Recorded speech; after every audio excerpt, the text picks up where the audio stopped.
Hey, how's it going, everyone? Welcome back to another episode of the Midnight Showing. My name is Eve, I'm your host, and tonight, movie theaters will be premiering the sequel to Fantastic Beasts, which came out 2 years ago, and tonight will be Fantastic Beasts 2.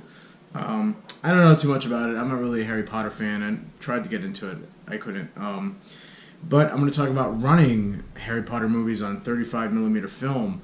That's a series I ran pretty much all of it on 35mm and IMAX film. First one came out, I was an usher sweeping up popcorn for November of 2001, and November of 2002, that was the summer prior, I became a projectionist in the summer of 2002. So Chamber of Secrets, the Harry Potter, the second one, I ran on 35mm for the first time. 2 years later, the third Harry Potter movie came out June 4th, Prisoner of Azkaban, I believe. That was the first Harry Potter movie to come out in the summer. And that was also the first movie I performed an interlock on. An interlock in the projection booth is you thread up from the payout platter. If you guys know what I'm talking about, there's a payout platter, and in the centerpiece there's a device called the brain. And you just thread the film with the leader through the brain, through a series of rollers into the projector, lock it all up. But instead of bringing it to the take-up platter, because there's like a platter deck, 3 platters, so the film will end up on one of those 3, there's a special roller for interlocking that you use. Like, it's sometimes at the bottom or the top, depends on where the film's going. So if it's coming from the projector, it's a special roller. It's usually like a white or blue roller, whereas a regular roller for that, that specific projector and the platter system is black. The blue or white roller, you can kind of move it around or position it so that when you thread it up, you can bring it across the room to the adjacent projector, or like next to a projector that's like, maybe like 20 feet away. Depending on the size of the booth, you'll need a thing called a tree. Now it's like a metal pole with like a series of rollers in the center that kind of balance the tension of the film running across the room.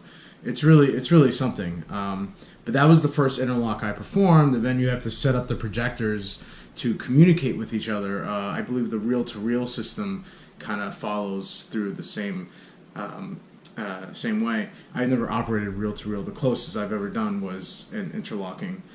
So, but I remember that was the first interlock I've ever performed, and it was a success because the movie was so busy. So that's normally what happens when a theater gets like maybe 2 or 3 prints, but the volume of tickets they're selling is higher than they can seat.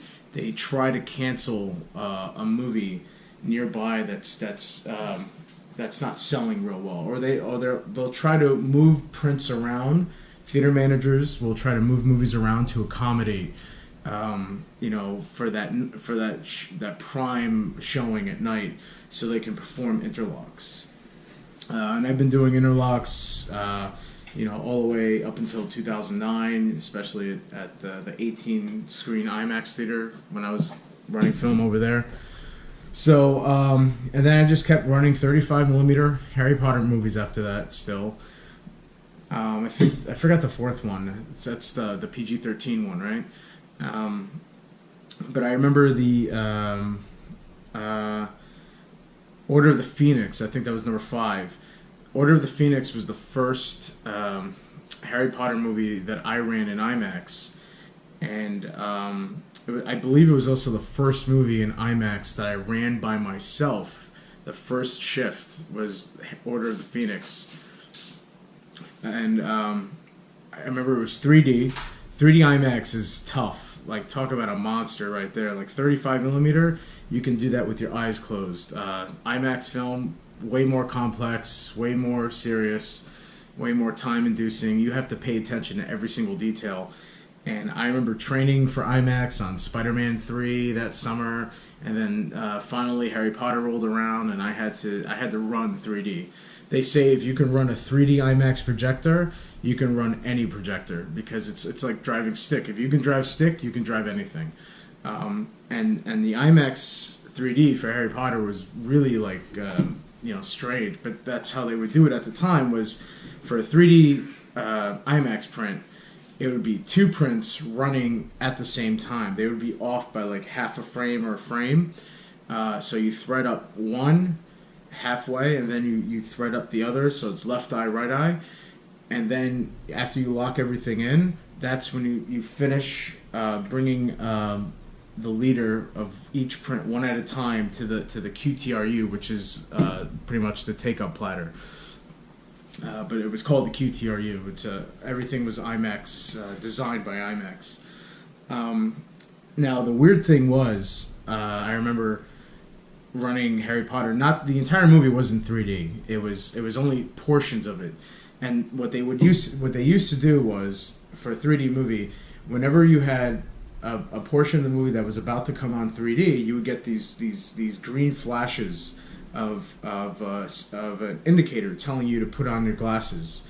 And so you put on the glasses, and then the polarizer would come down. It's timed. It's scheduled to come down in front of the lens.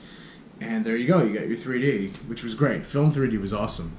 And then when the scene was over, the red, would flash. Take off your glasses. So that's how it worked. The only crappy thing was that you had so much. You had the left eye was the entire film, and then the right eye was all black film except for the duplicate portions that will match up for the 3D. It was really like whatever. And that was a success. And I remember right before I started my shift, I was told by my boss, his name was Damien, he trained me, militarized me in IMAX and taught me very well. That's why I'm still, able to run IMAX projectors, and I did Dunkirk last summer. He taught me, and he said, listen, the district manager, his office is in this building, okay? If he catches you walking around in the projection booth and you're not upstairs when the movie's on, you're fired. So I took that seriously. That's like a law in IMAX when you're running film. You can't be leaving the projection booth. A situation can happen really fast and really bad. So the next Harry Potter movie I ran after that was the Half-Blood Prince, and again 3D. And the annoying part is that the only 3D in the IMAX for that was in the first 10 minutes. That was it.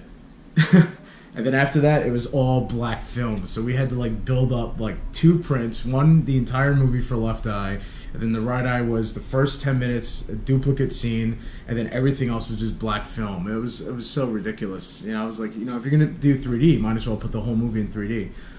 And then the last one I ran on film was which was just IMAX, because at this point I was full-time IMAX, especially for the last one, Half-Blood Prince, was the Deathly Hallows Part 1.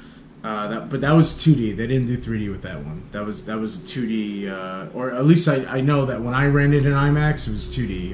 It may have been 3D somewhere else, but that was the last Harry Potter movie I ever ran on film, was IMAX film for Deathly Hallows Part 1. But yeah, that's pretty much it. So it was a hell of a ride running those movies on film and being a part of it, and projecting it and making sure that everybody got to experience Harry Potter movies. They were so huge. All right, guys, I'm gonna head out. Please comment below, subscribe. I really would appreciate feedback.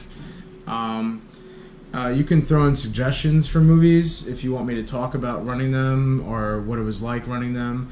Right now I'm only kind of doing based on annual sequels or but I'm kind of just coming out with it. So this is an 80s Die Hard production.